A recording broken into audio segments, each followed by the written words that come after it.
No man.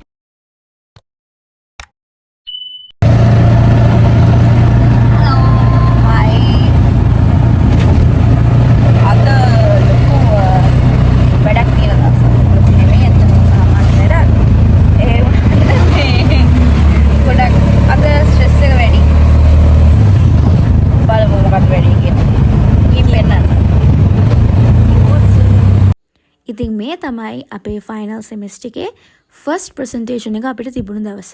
හැබැයි ඉතින් ටික වෙලාවක් යනකොට මට vlog එක කරන එක මිස් වුණා.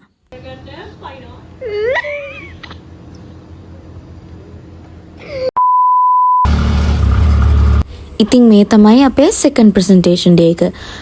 සාමාන්‍යයෙන් අපි ලෙක්චර්ස් යනකොට පරක් වෙලා යන්නේ හැමදාම. හැබැයි එදා නම් අපි කලින්ම ගිහින් ටිකක් රෙඩි වෙලා අපි ප්‍රසන්ටේෂන් එකට කලින් පොඩ්ඩක් ප්‍රැක්ටිස් කරලා ප්‍රිපෙයාර් වුණා.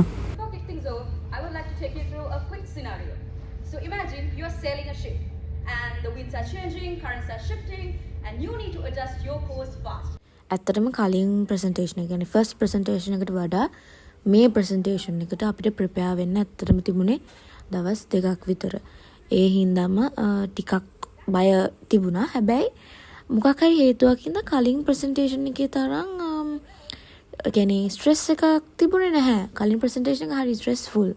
හැබැයි මේක හරි ෆ්‍රී එකේ කළා සහ අපිට හොඳ ෆීඩ්බැක් එකක් හම්බුණා. ඒ නිසාම ඇත්තටම හරිම හැපි එකේ එදා දවසේම අපි හිටියේ. To discover not only how to manage change but also how to thrive in the face of it. ඊට පස්සේ අපි 4 දෙනා ආවා එළියට ෆොටෝස් ගන්න. ඉතින් ඇත්තටම මේ ෆැකල්ටි කිස්සරා මේ ඔය පෙන්නන තැන සාමාන්‍යයෙන් ගොඩක් අය ආපු ගමන්ම ෆොටෝස් ගන්නවා. යුනි එකට ආපු මුල් කාලේ. හැබැයි අපි ෆොටෝස් ගන්න යුනි එකෙන් යනකොට. ඉතින් කලින් දවසේ විදිහට ඉවර වෙලා අපි ආවා ඊළඟ දවසේ අපේ ඉන්ඩිවිජුවල් ප්‍රසන්ටේෂන්ස් තියෙන දවසට.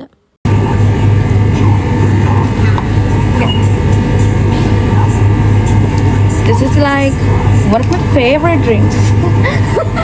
ඔයාලට සමහරට තේරෙනවා ඇති මේ vlog එක ටිකක් අපිලිවෙලයි. වෙන vlogs වගේ නෙමෙයි. ඇත්තට මේ වෙන්නේ මට ප්‍රසන්ටේෂන්ස් වල සිහියෙන් ඉන්නකොට මට සැරින් සැරේට මම vlog එකක් කන්ටිනියු කරන්න ඕනි කියන එක අමතක වෙනවා. Okay. Huh? Stuck. No, stuck not anything. Presentation එක කරනකොට. සමහර නෑ ඉතින් ඔබට ස්ට්‍රෙස් එක එපා. Just chill. That's all I can say. ඉතින් කොහොම හරි එදා අපේ යුනි ලයිෆ් එකේ ෆයිනල් ප්‍රසන්ටේෂන් එකත් ලස්සනටම ඉවර කරන්න පුළුවන් වුණා. One of the big four accounting firms. So there are KPMG, EY, Deloitte and PwC.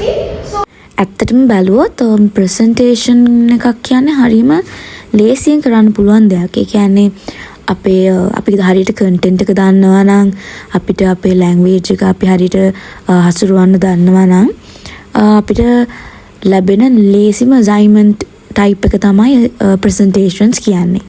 ඉතින් මං හිතුවා තව vlog එකකින් ඔයගොල්ලන්ට ප්‍රසන්ටේෂන් එකකට කොහොමද හරියට ප්‍රිපෙයාර් වෙන්න කියලා පොඩි ටිප්ස් ටිකක් ෂෙයා කරගත්තොත් හොඳයි කියලා. ඉතින් ඒක ගැන ඔයගොල්ලොන්ගේ අයිඩියා එක මොකක්ද කියලා පහලින් කමෙන්ට් කරන් යන්න. employees might can expose some wrongdoing in the organization, and the second one is loss of existing prospective employees. ඉතින් තව අලුත් vlog එකක් අරන් එනකන් stay tuned and thank you guys for watching. Bye bye. Have a nice week ahead.